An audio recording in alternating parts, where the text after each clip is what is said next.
C'est pour moi carrément une erreur d'appeler cette zone la zone de confort parce que clairement c'est pas une zone dans laquelle on ressent du confort et déjà c'est amener un biais et une culpabilité.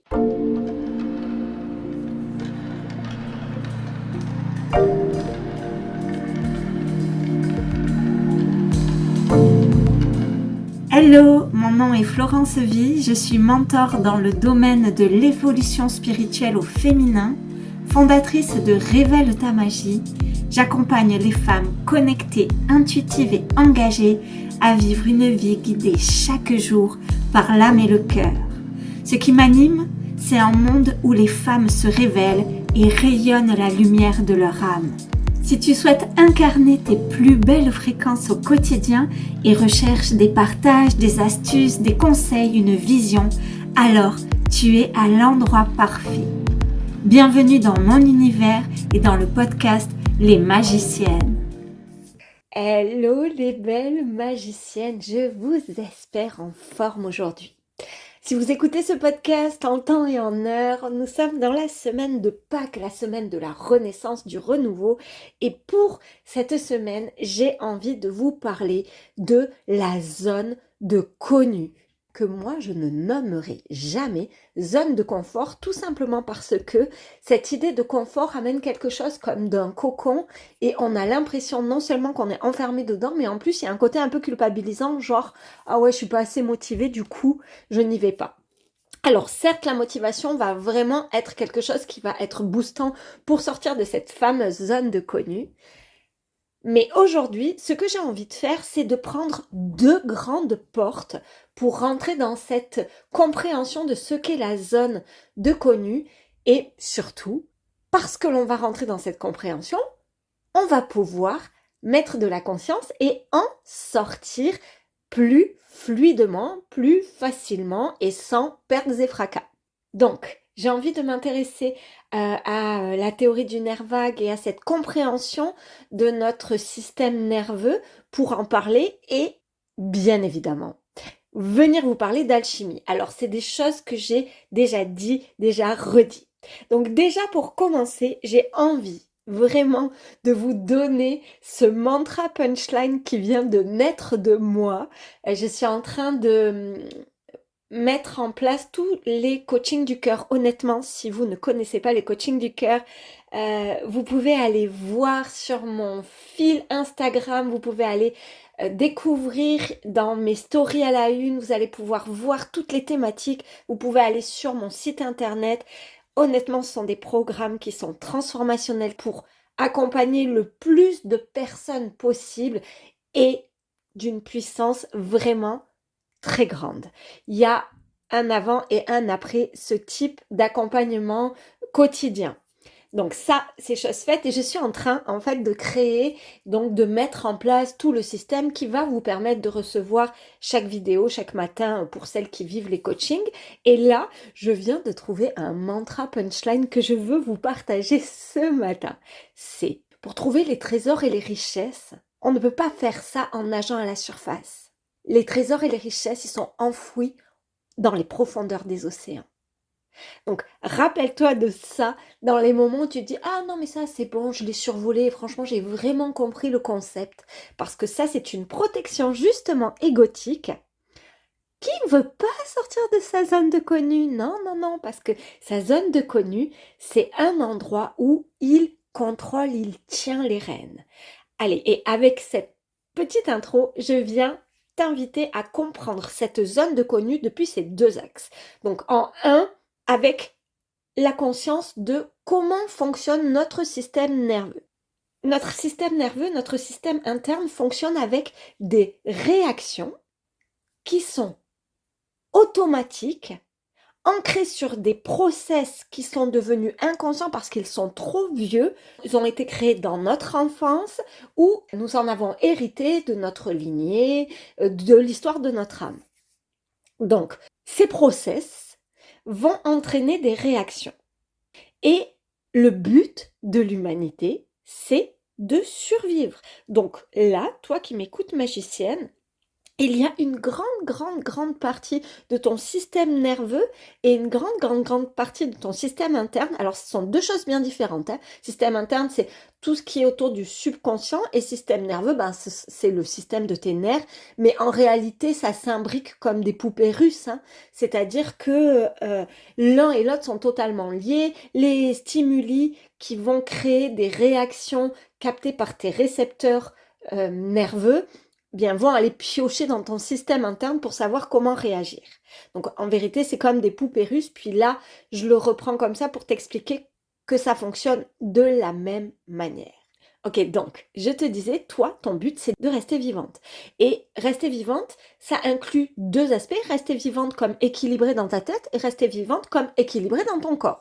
Donc ça, c'est le grand but de ta vie, au-delà de connecter ton cœur, de vivre une vie super épanouie. Il y a quand même toute une partie de ton système nerveux et de ton système interne qui sont dédiés à ça. Puis quand tu étais enfant, tu n'avais pas la maturité émotionnelle que tu as aujourd'hui, et il y a énormément de tes besoins qui étaient complètement dépendants d'une autre personne. Quand tu étais une petite fille ou même un bébé, si à un moment donné les adultes arrêtent de te nourrir, il y a de grandes chances que tu sois en danger pour ta vie. Donc, on a appris à surréagir à des stimuli externes qui pouvaient nous amener des informations comme quoi il y avait un risque d'être soit rejeté par notre clan, soit pas reconnu, soit exclu, soit pas aimé. Et on a acquis des réflexes qui sont inscrits dans notre mémoire cérébrale et qui font qu'aujourd'hui, lorsque l'on goûte à une sensation qui nous rappelle un petit peu ce que nous avions vécu en termes d'inconfort, alors il y a des réactions automatiques qui se mettent en place. Par exemple, quand tu étais petite, peut-être que tu étais super agitée, hyper vivante, tu faisais du bruit, tu prenais de la place, et puis tu t'entendais tout le temps dire « elle n'est pas supportable, elle n'est pas possible », et pour qu'on s'occupe de toi, il fallait que tu entres dans une posture de petite fille sage, de petite fille qui fait pas de vagues, qui fait pas de bruit. Donc tu as appris que pour être accepté par ton clan, pour être reconnu et pour que l'on réponde à tes besoins, eh bien, il fallait que tu sois sage et que tu fasses pas de bruit. Autre exemple, tu demandes quelque chose et puis on te dit, ça tu l'auras quand tu auras rangé ta chambre, quand tu auras terminé tout ce que tu avais à faire. Ok, ce que tu as appris, c'est que une fois que tu as fait tout ce qu'on t'avait demandé, alors on répondrait à tes besoins. Mais évidemment, on est bien d'accord que tes parents ou les adultes qui se sont occupés de toi, ils n'ont jamais voulu te mettre à mal. Eux, ce qu'ils voulaient, c'est eux-mêmes pouvoir avoir un peu de temps libre, pouvoir eux-mêmes se sentir en confort. Donc, tu as inscrit des choses et aujourd'hui, à l'âge adulte, il est possible que si tu as envie, par exemple, que des personnes t'aiment, tu as envie d'être parfaite, de tout bien répondre à tous les besoins des personnes. Puis ça paraît complètement inadéquat, complètement immature.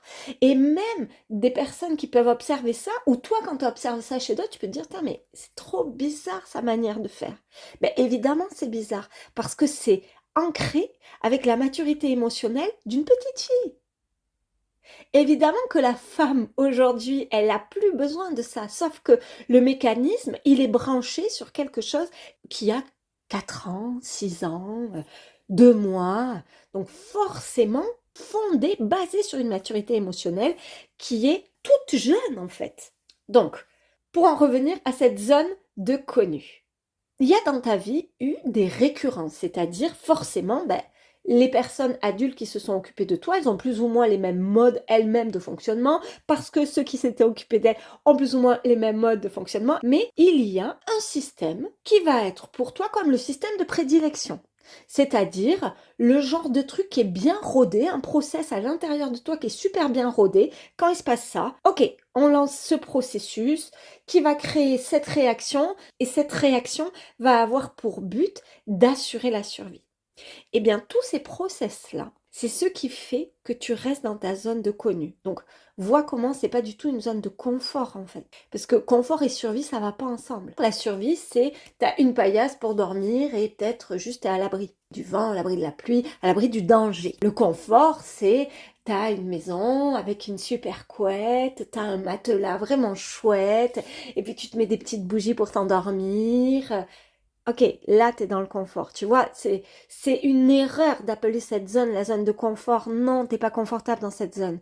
C'est pas ça qui est important. Ce qui est important, c'est vraiment que tu sois en sécurité. C'est la zone de sécurité. C'est la zone de connu, c'est-à-dire j'ai toujours connu que là je me sentais en sécurité, donc je vais inconsciemment reproduire les mêmes schémas pour rester dans cette zone. Et forcément, à chaque fois que tu as envie d'en sortir, ça lance des peurs.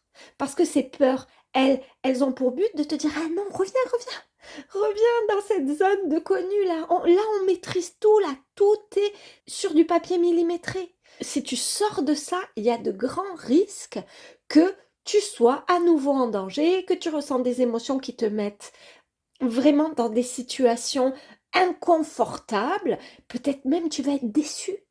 Peut-être même tu vas te décevoir. Et ça, c'est le sentiment ultime qui te rappelle.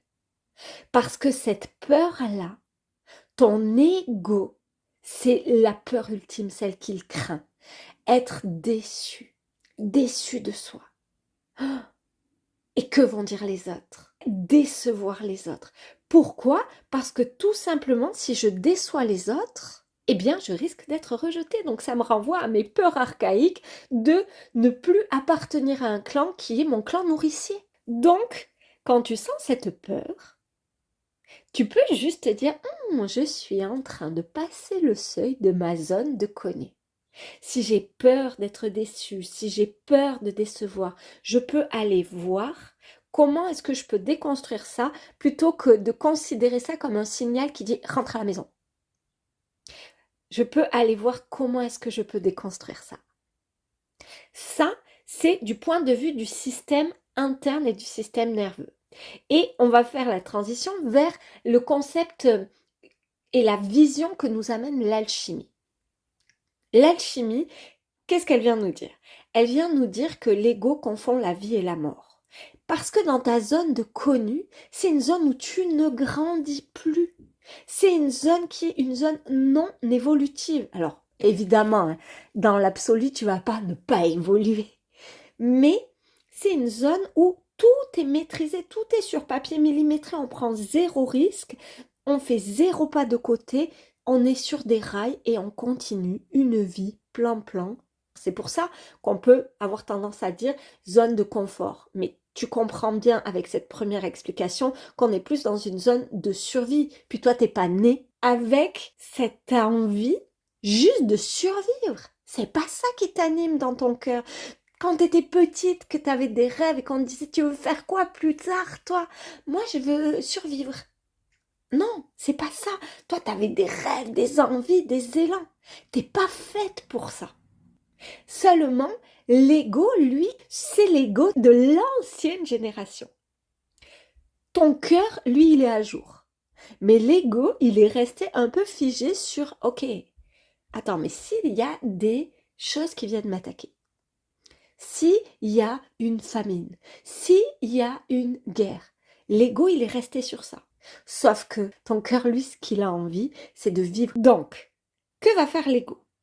L'ego, au moment où il confond la vie et la mort, parce que lui, il croit que si il bouge, il meurt, et si il reste figé, il vit, eh bien, il va envoyer tout un système de peur et des visions du passé qu'il va aller chercher dans le système interne pour te dire, regarde ce que tu risques.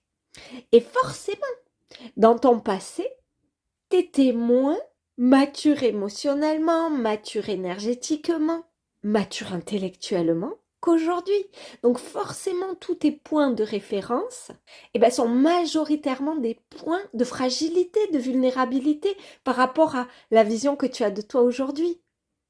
C'est un peu comme si un ordinateur de 2024 se référait au process de l'ordinateur de 1982 et disait « Ouais, non, mais regarde, on va jamais arriver à faire ça parce que regarde, en 1982, la fois où j'avais essayé. » Depuis un ordinateur, ça te paraît complètement stupide parce que tu vois bien qu'il a évolué. mais tu as évolué. Ton ego, il va se référer à quelque chose qui est tellement ancien, qui a 20 ans.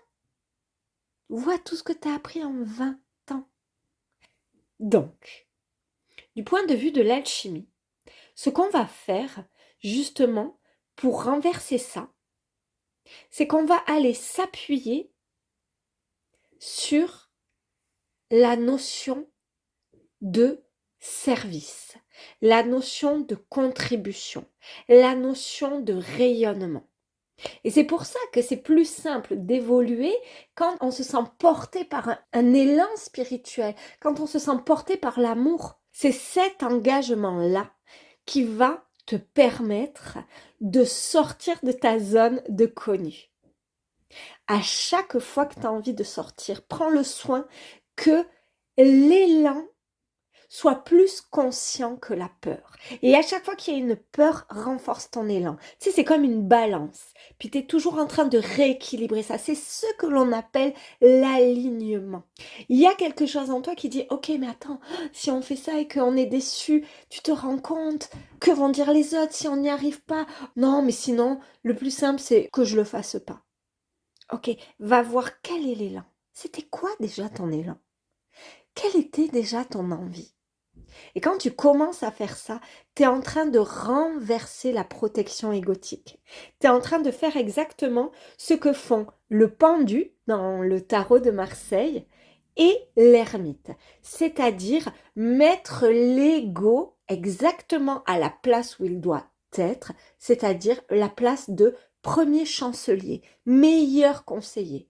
Mais le roi, c'est le cœur. Le roi, c'est l'âme. C'est pas l'ego.